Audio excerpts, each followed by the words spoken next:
Welcome to GameDay Sports Radio. I'm here today with Coach Chris Laatsch in the Jags Den Coach's Corner. Coach Laatsch, how are you doing today? Doing great. Nice win last night on the road, on the road neutral site game technically, in the 2-3 matchup, and you got the win and advanced after loss to Trussville on Friday. So what did you see differently last night that you didn't see on Friday? Yeah, I thought our kids played really, really well. We did some new things defensively and tried to neutralize some of their guys. They had a guy, Ray Riley, that scored 20 on us the other night, and so last night we were able to hold them to 4, and our guys just executed the game plan really, really well, and we were able to slow him down a little bit and obviously pull out a win. You know, it's one thing I noticed last night. Zach Gray, obviously he's a great player. He's done a lot for this program. On and off the court, leadership. Struggled a little bit from the field, but I think that's one thing you see in great players is they continue to try to persevere. And it started with a couple of putbacks. He get chased down to some of his own rebounds. What does that do for your team when you see a player like that's struggling, that just is working so hard just to make something happen and then try to get it back? Yeah, I mean, he's most of the year been averaging 20 points a game. So over the last few weeks, it's been down to 10, 11, 12, and so he's struggling. That as a shooter, that begins to get in your mind a little bit, and been struggling from the 3. And so in practice every day, we're trying to get balls to go in where he can see it go, but we kept talking about how to impact the game. How can you impact the game in other ways, and what do you do is offensive rebound, and he did that, and I thought you're dead on. I thought he got a couple putbacks, got going a little bit, saw the ball go in the net coming from his hand, and got excited, and then he was able to hit a couple late and then hit a ton of free throws down the stretch for us. He's such a student of the game too. Mike and I talk about this a lot when we've been doing some of the live broadcasts. He may not find his shots early, but he doesn't seem to get frustrated.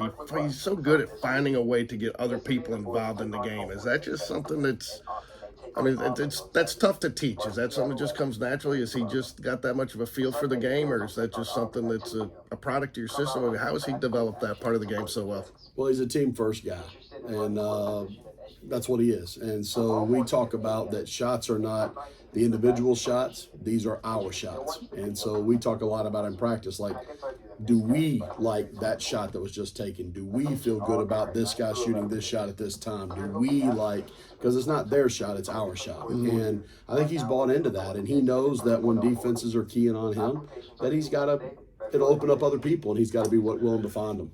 Yeah, it's a good point. I think a lot of people overlook that these days and we've talked about some, and I know Coach Chase talked about with the girls some is, you may be getting double teamed, but if you find that person and you get them their shots, they can't double team you for very long. Yeah. Okay, so by creating for some other people, you really end up creating for yourself. So, but we're talking about Zach a little bit, where little bit, things aren't falling. It seems like, though, for Hunter Harrod, that the rim's about as big as a trash can lately. Yeah, he's been shooting it well, and he just does so many things for us. If we need help handling the ball, he does that. If we need him to guard their best player, he does that. If we need him to get a rebound or a steal, or he just seems to make the big play when we need it. I thought T.J. Lamar was big last night. He came in and, again, the game was a little bit back and forth at that point, and he came in and put some, just a little bit more physical defense in there that, and again, to free up some of you guys with some foul trouble, and I really felt like he got into, maybe not in their head a little bit, but made sure that they knew he was there, and I thought he really kind of impacted the game when he came in. No, I think you're dead on. They've got the 6'8" kid inside who can play outside and in, and I think they were trying to establish him inside, and TJ was in there, and he blocked 2 of his shots in the first half, and then he had a huge block with their best shooter, who had hit 3 or 4 threes last night, got open in the corner, and he came out of the paint and was able to block the shot in the corner at a critical time in the second half. So, he made some unbelievable defensive plays that I think set the tone, right? I mean, it's going to make that shooter think twice next time. It made the big think twice and be a little more apprehensive. So even when he was going against other guys, I think he still had that in his mind. So I think you're right. I think that part of it, and again, not trying to dissect too much of last night because it's just one game, but I thought Sam Wright had some big defensive stops in there too, held his ground, even with some foul trouble, just made sure that, and again, I think it goes back and shows some of the younger kids that need to look. You don't always have to get the block. It's nice when you do, like TJ Lamar did. No doubt. We tell all those guys, Jared and Sam, and we tell all our players, but especially those three bigs, Jared, Sam, and TJ, like wall up first, build a wall, keep them out first, block shot second. And TJ's gotten really good at that. When he walls up first, he's so quick off the floor he can block the shot. Well, Sam and Jared don't do that as well, but they wall up because they're big walls, and that keeps guys from getting to the spots they won't, getting a little bit deeper, and then they've got a tough play to score over them. So I wouldn't say concerned, but you've talked. Last time we talked, your defensive average I think is about 45 points a game in your victories, and you've got pretty much been holding to that. But your offensive numbers are down just a little bit. But I wouldn't say it's concerned because some of that is a function of who you're playing now. When you get into area play, obviously we've got one of the toughest areas in the state. So is that any concerns offensively going into this game tomorrow night?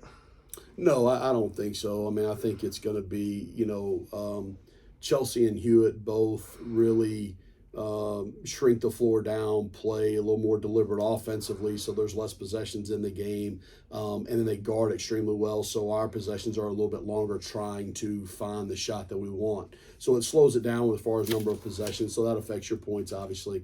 Tomorrow night, Oak Mountain's all year long been full court press, getting after you, trying to turn you over, trying to get in the broken floor. I think they'll do that again, and so it'll be if we can make things happen in the broken floor, I think we'll be okay. And Chase James shooting the ball well. I mean, it's just, and I think it's a testament and a tribute to your coaching staff and what you guys have done over the last 4 years. I mean, I've seen a lot of games.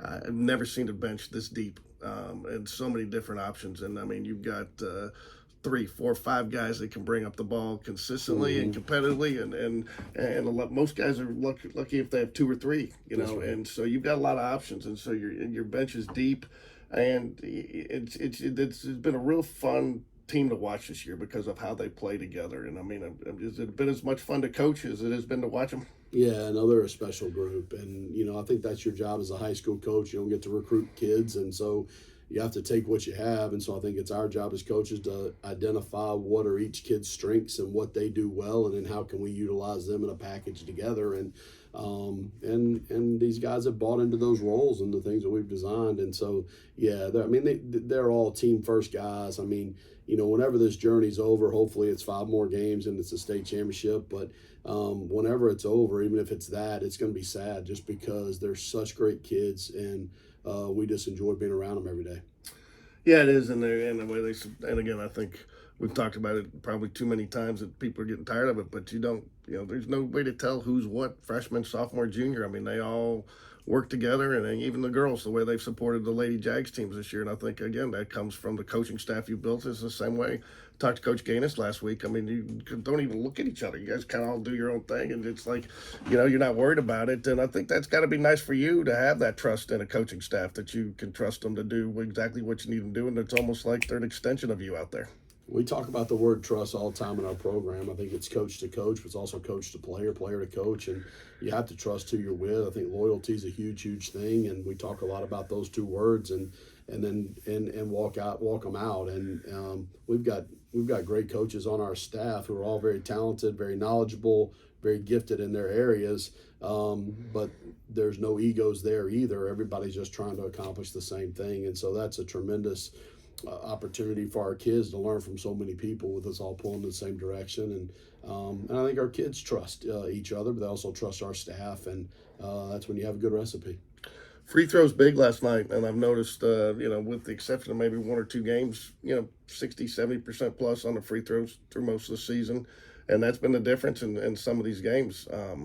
And especially from some of your bigger guys too, Jared.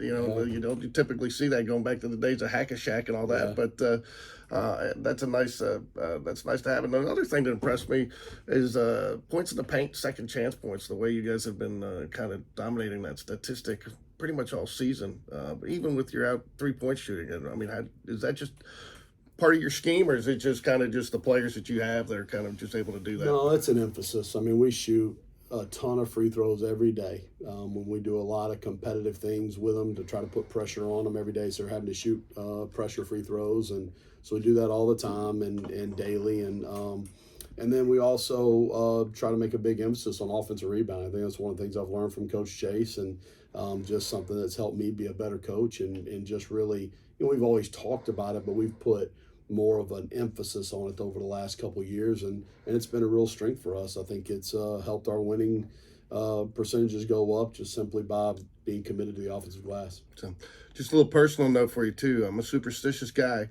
Your son Will was holding Mosley. You went on a 7-0 run, and then of course that was one of the most adorable babies out there. Doubt. Somebody came and took her, and I think they rattled 4 off. And I told Will, you better put that baby back in your hands. So tomorrow, if you need a little run, you better look over and see if Will's got Mosley in his hands, because I told him, I said, if it gets close last night, you're grabbing that baby, putting it back in your hands. And all hands on deck. We can't take any chances now. Right? No, man, it's all superstitious. So. Anything tomorrow night that you're looking for specifically out of your team, or just excited for our guys to be able to play for a championship. I tell the guys all the time, I've been fortunate to be a part of 29 teams, but this is theirs. It's not my team, it's their team, and so they've got a chance to be a champion and do it for the third time in a row on somebody else's court, and they got a chance to do that, and I hope they get to, because I want it badly for them. And I think our guys will show up. They got a lot of respect for the Oak Mountain program. They've been in the regional the last 4 years as well, just like we have. And, and obviously a lot of respect for Coach Floyd. I mean, he's a great friend and did a lot for our program here. And he knows our system as well as anyone, obviously, and knows our personnel as well as anybody. So he's got that insight. But I think our kids will show up, and I think it ought to be a great high school basketball game.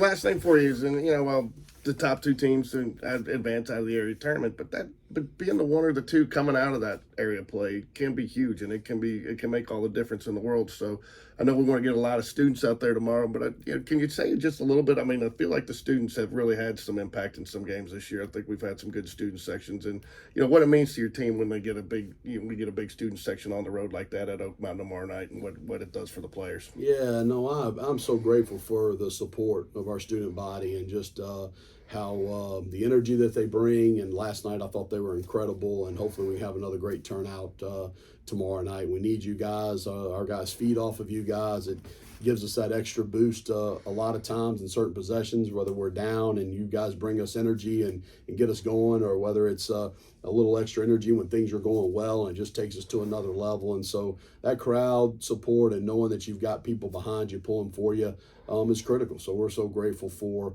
our students here and the impact that they've had on such a successful season. Okay. Well, Coach Laatsch, thank you for the time today, and we wish you the best of luck tomorrow night, and look forward to seeing you play a little bit longer in February. And go Jags. Go Jags.